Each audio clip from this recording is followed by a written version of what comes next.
하루 천채라는 경악할 만한 속도로 아파트 매물이 시장을 덮치고 있습니다. 불과 4일이라는 짧은 시간 동안 4천 채가 넘는 집들이 매물로 쌓이면서 서울의 전체 물량은 이제 7만 2천 건이라는 유례없는 숫자에 도달했습니다. 오랫동안 이어져 온 집값 상승에 대한 기대감이 멈추고 이제는 누구보다 빨리 집을 처분하려는 매도 경쟁이 본격적으로 시작된 것입니다. 영상을 보시기 전에 구독과 좋아요 그리고 알림 설정과 회원가입 부탁드리겠습니다. 여러분의 클릭 한 번이 채널을 이끌어가는 가장 큰 힘이자 소중한 자산이 됩니다. 서울 아파트 매물이 6만 8천 건에서 7만 2천 건으로 늘어나는데 고작 4일밖에 걸리지 않았습니다.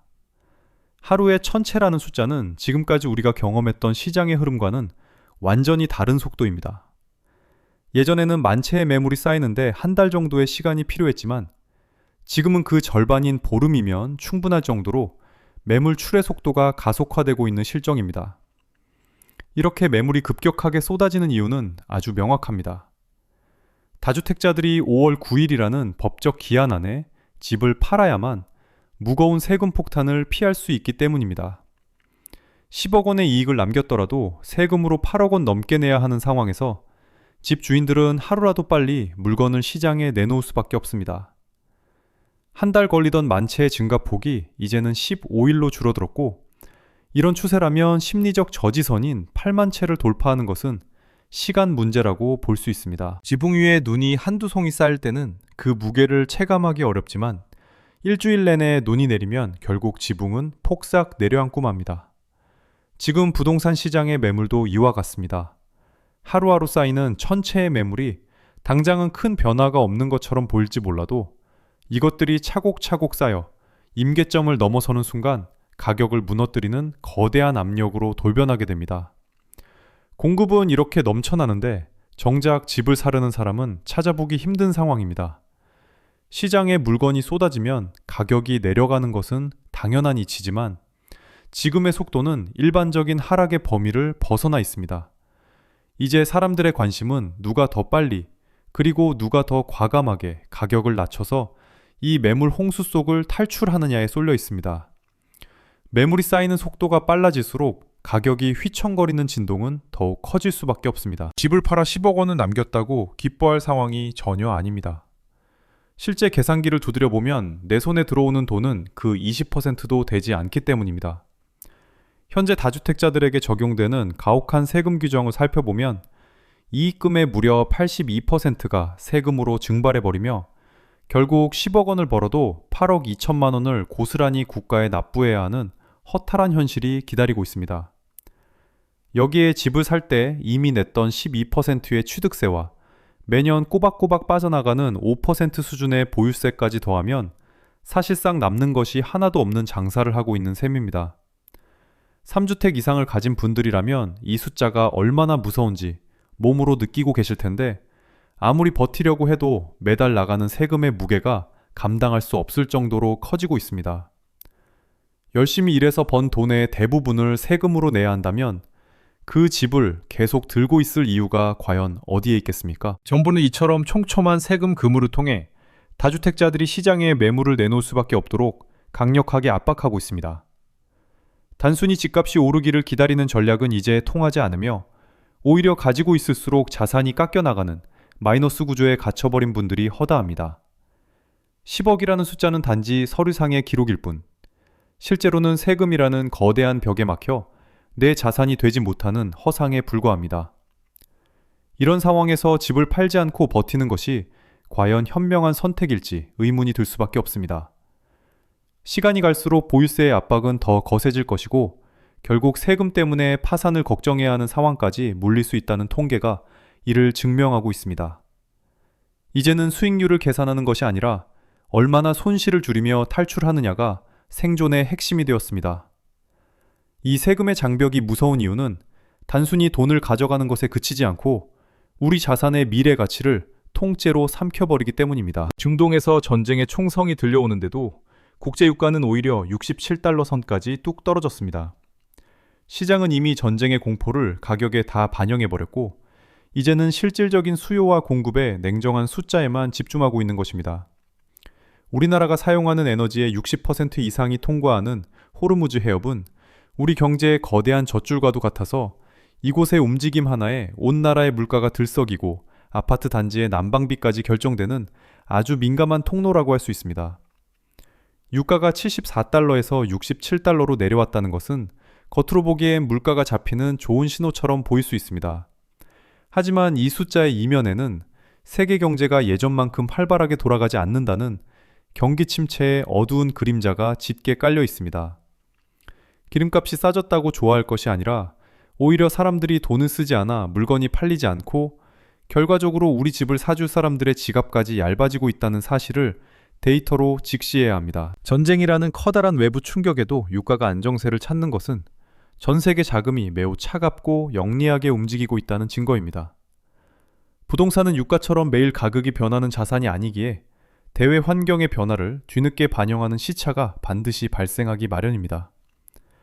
에너지는 파이프라인을 타고 전 세계로 흐르지만 우리 아파트는 땅에 묶여 있다는 이 단순한 차이가 결국에는 뒤늦게 터지는 가격 하락의 도화선이 되어 우리 가계 경제를 정면으로 타격할 가능성이 그 어느 때보다 높아졌습니다. 물가가 불안해지면 가장 먼저 타격을 입는 곳이 바로 덩치가 큰 아파트 시장입니다. 유가가 60달러 선에서 머물며 경기 침체 신호를 계속 보낸다면 집값을 지탱하던 막연한 상승 기대감은 순식간에 공포로 변할 수밖에 없습니다. 이제는 중동의 전황보다 67달러라는 유가 숫자가 우리 안방의 자산 가치를 어떻게 갉아먹고 있는지 그 연결고리를 정확하게 이해하는 것이 무엇보다 중요한 시점입니다. 서울에서 가장 인기 있는 지역으로 손꼽히던 마포와 용산, 그리고 성동구, 일명 마용성 지역의 아파트 가격이 눈에 띄게 무너지고 있습니다. 한때는 자고 일어나면 수천만 원씩 오른다는 소문이 돌던 곳이었지만 지금은 정반대로 수억 원씩 떨어진 가격표가 붙은 매물들이 주인을 찾지 못해 쌓여가고 있습니다. 실제로 마포구의 주요 단지들을 살펴보면 최고가 대비 3억 원 이상 하락한 거래들이 속출하고 있으며 용산과 성동구 역시 4억 원 가까이 몸값을 낮춘 실거래 데이터가 연이어 찍히고 있는 실전입니다. 하지만 가격이 수억 원씩 떨어지는 것보다 더 심각한 문제는 시장의 혈관인 거래 자체가 완전히 막혀버렸다는 사실입니다. 현재 이 지역들의 아파트 거래량은 작년 같은 기간과 비교했을 때 10% 수준에도 미치지 못할 정도로 처참하게 쪼그라들어 있습니다. 10집 중에 9집 이상은 아예 거래가 이루어지지 않고 있다는 뜻인데 이것은 단순한 가격 하락을 넘어 시장의 기능이 마비되는 거래 절벽 상태에 진입했음을 수치가 명확히 보여주고 있습니다. 집값을 지탱해주던 든든한 버팀목들이 하나둘씩 부러지면서 현장의 분위기는 그 어느 때보다 냉랭하게 식어버렸습니다. 급하게 돈이 필요해 가격을 대폭 낮춘 급매물이 나와도 선뜻 지갑을 여는 사람이 없으니 집 주인들은 하루가 다르게 초조해질 수밖에 없는 환경입니다. 마용성이라는 이름표만으로도 무조건 오른다던 맹목적인 믿음이 4억 원이라는 구체적인 하락 수치와 10%도 안 되는 거래량이라는 냉정한 현실 앞에서 힘없이 무너져 내리고 있습니다. 이러한 현상은 단순히 일부 지역의 문제가 아니라 서울 전체 부동산 시장의 판도가 바뀌고 있다는 아주 중요한 신호입니다. 마용성이라는 강력한 방어선이 뚫리고 나면 그 화살은 결국 서울 부동산의 마지막 자존심이라 불리는 강남을 향하게 될 것입니다. 제 마용성의 추락은 시작일 뿐이며 조만간 우리는 더 크고 견고했던 성벽이 무너지는 광경을 데이터로 직접 목격하게 될지도 모릅니다. 싱가포르는 1인당 국민소득이 10만 달러에 육박하는 아주 부유한 나라입니다. 하지만 그곳 사람들은 우리처럼 평생 집값 걱정에 밤잠을 설치거나 아파트 투기에 모든 것을 걸지 않습니다. 최근 대통령이 자신의 소셜미디어를 통해 싱가포르 사례를 언급한 것은 정부가 마음만 먹으면 부동산 투기를 숫자로 확실히 찍어 누를 수 있다는 점을 강조하기 위함이었습니다. 가장 핵심적인 숫자는 바로 수익률에 대한 정부의 통제권입니다. 집을 사고 파는 행위 자체는 개인의 자유일지 모르지만 그 결과가 이익이 될지 아니면 뼈아픈 손해가 될지는 정부가 정하겠다는 아주 강경한 메시지를 던진 것입니다. 지금까지 우리 사회를 지배해온 부동산 불패 신화는 무조건 오른다는 믿음 하나로 버텨왔지만 이제는 정부가 세금과 규제라는 정밀한 도구를 사용해 그 이익을 사실상 제로로 만들 수 있다는 사실을 직시해야 합니다. 실제로 싱가포르는 국가가 주도적으로 집값을 관리하며 국민들이 주거 문제로 고통받지 않게 하는 구체적인 데이터를 보유하고 있습니다. 우리 정부 역시 이러한 모델을 참고하여 다주택자들이 가져가는 과도한 이익을 원천적으로 차단하겠다는 의지를 수치로 보여주고 있습니다. 돈을 많이 버는 나라에서도 얼마든지 집값을 안정시킬 수 있다는 싱가포르의 10만 달러라는 숫자는 우리 부동산 시장의 비정상적인 거품을 걷어내는 아주 냉정한 기준점이 되고 있습니다. 결국 아파트가 돈을 벌어다주는 황금알을 낳는 거위였던 시대는 끝이 났습니다. 이제는 국가가 정한 수익의 한계선 안에서 움직여야 하는 새로운 규칙이 적용되기 시작했음을 데이터가 증명하고 있습니다. 이러한 통제의 힘은 그동안 그 어떤 위기에도 흔들리지 않았던 강남이라는 거대한 성벽에 아주 미세하지만 치명적인 균열을 일으키는 시작점이 되고 있습니다. 강남은 지난 30년 동안 결코 무너지지 않는 거대한 성벽과 같았습니다.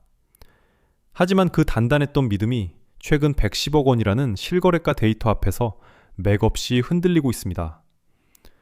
압구정 현대아파트처럼 강남을 상징하던 단지들이 130억 원에서 110억 원으로 단숨에 20억 원이나 몸값을 낮춘 것은 단순한 가격 조정을 넘어 이 시장의 꼭대기가 이미 꺾였다는 아주 강력한 신호입니다.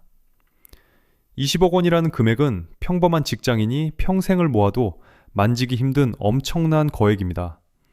이 정도의 큰 돈이 단기간에 증발했다는 사실만으로도 강남 불패라는 말은 이제 역사의 뒤안길로 사라질 준비를 하고 있습니다. 아파트 한 채에 100억 원이 넘는 시장이 과연 정상적인지 의문을 갖는 사람들이 급증하면서 거품이 가득 꼈던 상위 1%의 자산 시장에서도 소리 없이 자금이 빠져나가고 있다는 통계가 속속 드러나고 있습니다. 호재 없는 빈 깡통 같은 가치는 결국 시한폭탄이 될 수밖에 없습니다. 정부의 촘촘한 규제가 강남의 심장부를 정조준하고 있기 때문에 더 이상은 버티기 힘든 상황입니다. 이제는 강남이니까 무조건 오른다는 근거 없는 낙관론을 버리고 110억이라는 숫자가 우리에게 주는 마지막 경고가 무엇인지 냉정하게 판단해야 할 때이며 이 균열이 서울 전역으로 번져나가는 속도는 우리의 예상보다 훨씬 더 빠를 것입니다. 부동산 시장에서 절대라는 말은 더 이상 통하지 않는 금기가 되었습니다. 가장 높은 곳에서 시작된 하락은 결국 아래로 흐르며 시장 전체의 가격 기준점을 바꿔놓게 될 것입니다. 130억이라는 숫자가 110억으로 내려앉는 동안 우리가 믿어왔던 자산 가치의 기준도 함께 무너지고 있다는 사실을 데이터는 아주 차갑게 증명하고 있습니다.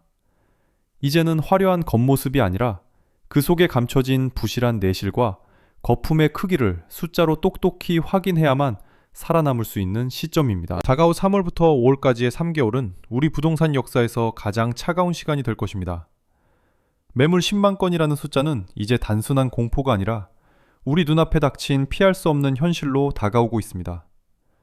하루에 1000채씩 쏟아지는 지금의 속도가 유지된다면 다주택자 양도세 중과 유예가 끝나는 5월 9일 직전에 우리는 10만 채라는 거대한 매물 폭탄을 맞이하게 될 것이 분명합니다. 특히 3월은 은행권의 대출 연장 규제가 본격적으로 강화되는 시점이라 자금 압박을 견디지 못한 매물들이 대거 쏟아져 나올 가능성이 매우 높습니다.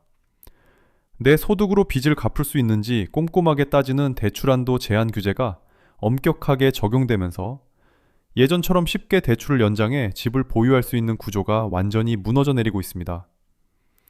돈줄이 막힌 집주인들이 세금 폭탄을 피하기 위해 마지막 탈출구로 몰려드는 4월과 5월은 그야말로 가격을 먼저 내리는 사람이 살아남는 처절한 생존 게임의 장이 될 것입니다. 심리적 저지선인 10만 건이 돌파되는 순간 시장은 패닉 상태에 빠져들며 매수 심리는 완전히 얼어붙게 됩니다. 파는 사람은 10만 명인데 사려는 사람은 손에 꼽을 정도라면 가격이 어디까지 떨어질지 그 누구도 장담할 수 없는 통제불능의 국면으로 진입하게 되는 것입니다. 이제 남은 90일 동안 벌어질 이 거대한 공급의 파도를 숫자로 읽어내지 못한다면 우리는 자산 가치가 증발하는 광경을 무기력하게 지켜볼 수밖에 없을지도 모릅니다. 이 3개월의 흐름은 단순히 집값이 떨어지는 과정을 넘어 우리 자산의 미래를 결정짓는 아주 중요한 분기점이 될 것입니다. 10만 채라는 숫자가 주는 압도적인 무게감을 견디지 못한 시장이 어떤 선택을 하게 될지, 그리고 그 속에서 우리는 어떤 숫자에 주목해야 할지 끝까지 지켜봐야 합니다. 글롱산 시장의 불패 신화는 이제 완전히 끝났습니다. 숫자는 결코 거짓말을 하지 않으며 오늘 우리가 확인한 데이터가 그 명백한 증거입니다. 10만 채에 달하는 압도적인 매물 폭탄과 82%라는 가혹한 세금의 장벽은 지금까지 우리가 믿어온 자산 가치의 기준을 뿌리째 흔들어 놓고 있습니다. 강남이라는 성역이 무너지는 속도는 우리의 상상보다 훨씬 더 빠르고 냉정하게 진행될 것입니다. 이제는 막연한 희망보다는 차가운 수치를 믿고 소중한 자산을 지키는 지혜가 절실한 시점입니다. 오늘 분석해드린 모든 내용은 시장의 흐름을 읽기 위한 참고 자료일 뿐이며 투자의 최종 책임은 본인에게 있다는 점을 명심하시고 모든 결정을 신중하게 내리시길 바랍니다. 다음 시간에는 거래가 단 한 건도 이루어지지 않아 사실상 유령 도시처럼 변해가고 있는 서울의 특정 지역들을 데이터로 낱낱이 파헤쳐 보겠습니다. 끝까지 시청해 주셔서 진심으로 감사하며 구독과 좋아요는 다음 분석 영상을 만드는데 큰 힘이 됩니다. 항상 여러분의 길이 평탄하시길 바라며 여기서 마치겠습니다. 감사합니다.